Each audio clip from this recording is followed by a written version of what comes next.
Well, it's time for another teacher feature here on ARC Florida. This segment will look a little different over the next couple months as school is out for summer, but it's still a chance to highlight educators going above and beyond in summer school, camps, and sports. Yeah, our Danny Travis brings us to a charter school in Palm Beach County where our next teacher incorporates hands-on manipulatives and assistive technology to meet students who struggle with developmental disabilities.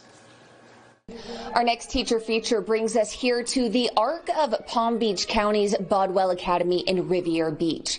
Right now we're outside of Kihohia's classroom where she teaches 6th through 12th grade special ability students. Now Ann has been a teacher for 15 years, helping students create what she calls a personalized life toolbox of strategies to help manage daily challenges. So let's go check it out. Today we're working on $10 bills, okay? So what makes your teaching style so unique to the ARC of Palm Beach County? Wow. My teaching style is consistency as well as connections, because overall they are teenagers. So if his lesson does not make a connection, they will go to sleep on you. So therefore I make sure that my lessons have a in-depth connection with each student, a personal connection with each student.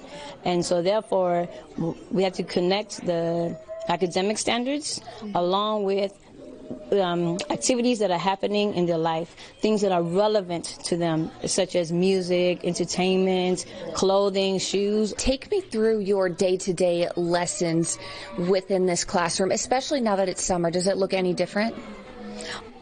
Slightly different as far as the academics. Instead, we replace that with a lot of creative arts and a lot of music. Oh, that got to have a lot of music. So one thing I would say is that keep in mind a lot of our students have different communication methods. Some have the eye gaze, facial expressions, while others have physical movement as a response, and others do have communication of short and long sentences. So therefore we have to have a variety of lessons that are going to connect with each student. We're able to break up into our individualized groups. We have our physical therapists, we have our speech therapists, we have 2 of them, and then we have a teacher who's doing the lesson also in the individual, to meet the individual needs of the students. In addition to that, we also have 2 to 3 teacher assistants who help the students who are operating on an independent level.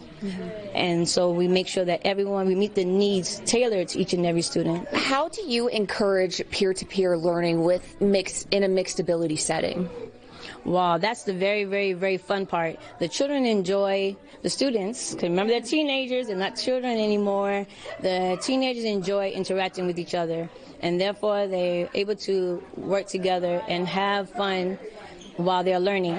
So we have students who have best buddies. So we have best buddy program, but now we have reading buddies here, and we have reading buddies, we have math buddies, and they work together implementing the assignments, and they're able to help one another and encourage one another to succeed. What changes have you seen in your students from the beginning of the school year? Where do we start? There's so much, because it's ongoing and we have so much support and so much intervention and therapy hours. We see students grow in so many different areas. We see tremendous growth. So therefore, we're able to inch closer and closer and closer to functioning independently, which is the goal. So when they're able to, when it's time for them to implement their life skills, they'll be able to do that successfully and also communicate with others.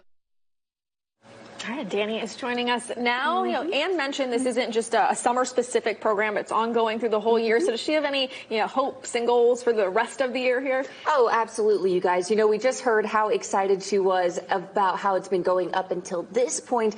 But she says, through the rest of the year, she wants to incorporate more technology in the classroom. So that's because technology is used on an everyday basis, as we know. So she really wants her students to feel comfortable with technology, to be able to navigate it in the real world, because because we use it in almost everything we do. That's fantastic. Yeah. Making those connections too between those students that have developmental disabilities and those that don't, so that those that do feel more included. Absolutely. And again, those that don't, they feel like they're teaching and they're helping. It just creates such a great classroom culture. Anne was certainly big on inclusivity, making sure everyone felt included no matter their disability, just all coming together as one, working together and making it happen. So it was really, really inspiring to see. Yeah, she's a special lady. Danny, yes, thank you for